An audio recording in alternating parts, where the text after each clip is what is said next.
In this section, my goal is to introduce you to a few of the research studies and concepts that appear over and over again as fundamental and foundational to the field of family engagement.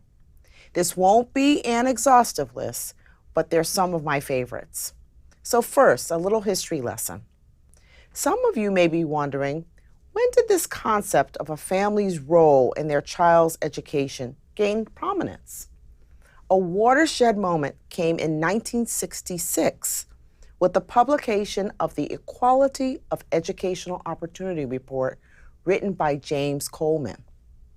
This study stated that student background, including family, education, and socioeconomic status, was more important in determining student success than the quality of their schools and teachers.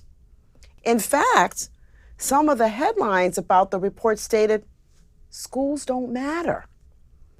Although we have research that complicates this narrative, the role of families and communities became a more focused area of study.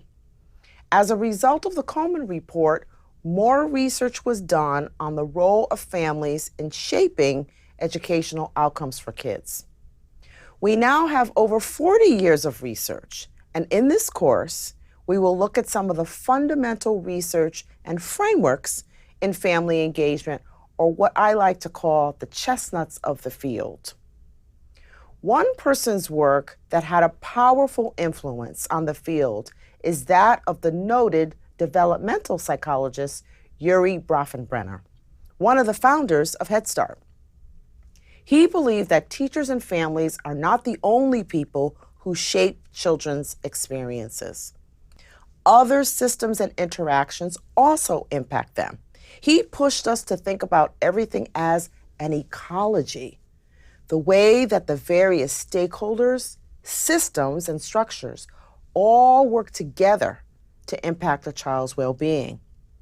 When many of us think about family engagement, thanks to Dr. Bronfenbrenner's work, we try to situate it in a systems context.